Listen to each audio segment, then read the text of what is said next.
James Christie with Flaunt Model Management. Okay, the first question was, how do corporate leaders think up their strategic visions for their companies?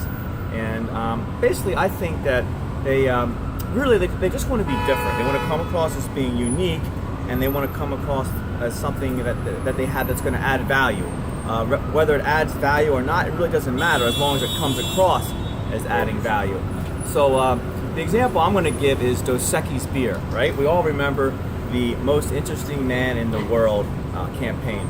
I thought it was great, it was funny, the actor was good, but do we really think that drinking Dos Equis beer or any beer is going to make you more interesting, or more sophisticated, or more attractive to women?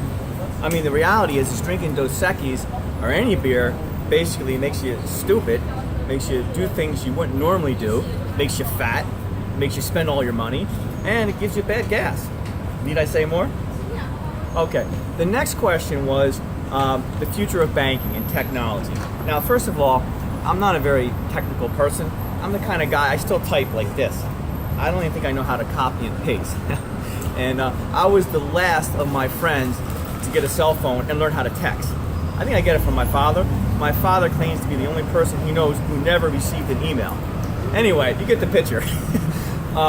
When I go to the bank, I like to deal with a human teller, right? I've done it for years. Now, my bank was always pretty fast. Recently, they put in these computerized tellers, which I did not like. I was very skeptical. But after the line slowed down. Now, after waiting in line for a couple of months, for 5, 10 minutes, 15 minutes at lunchtime, I finally had it, and I bit the bullet, and I tried it out. And to my pleasant surprise, I was able to do my banking and make my deposits within 2 or 3 minutes. So I think, technology and banking is a wonderful thing, but I think people are a little bit scared. They're scared of change. I mean, I was, and I think that's the key. People just need to, take the plunge and go for it, because it does speed things up.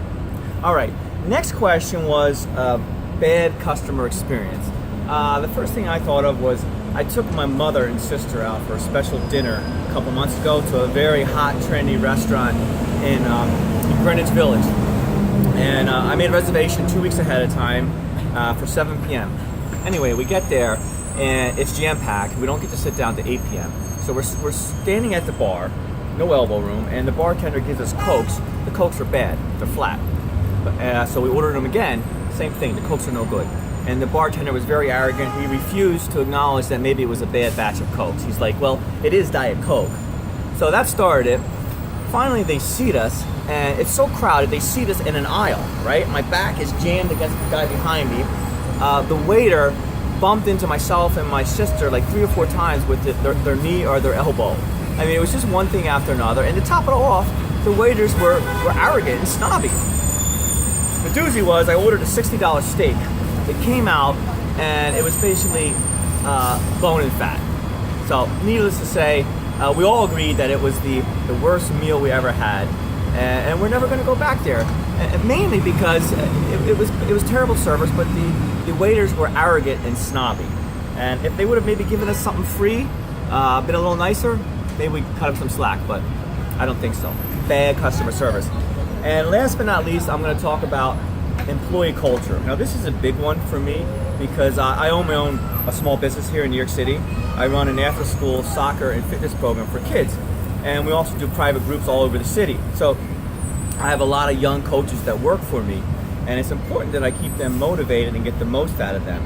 So one of the things we do is I have a employee soccer game, coaches game, once a month. On a Friday night, we'll have a nice, fun, competitive game, and then I'll treat them to drinks and food afterwards.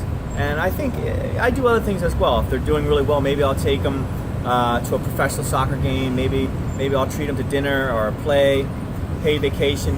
The key is you want to build loyalty, and you want to have a family type atmosphere.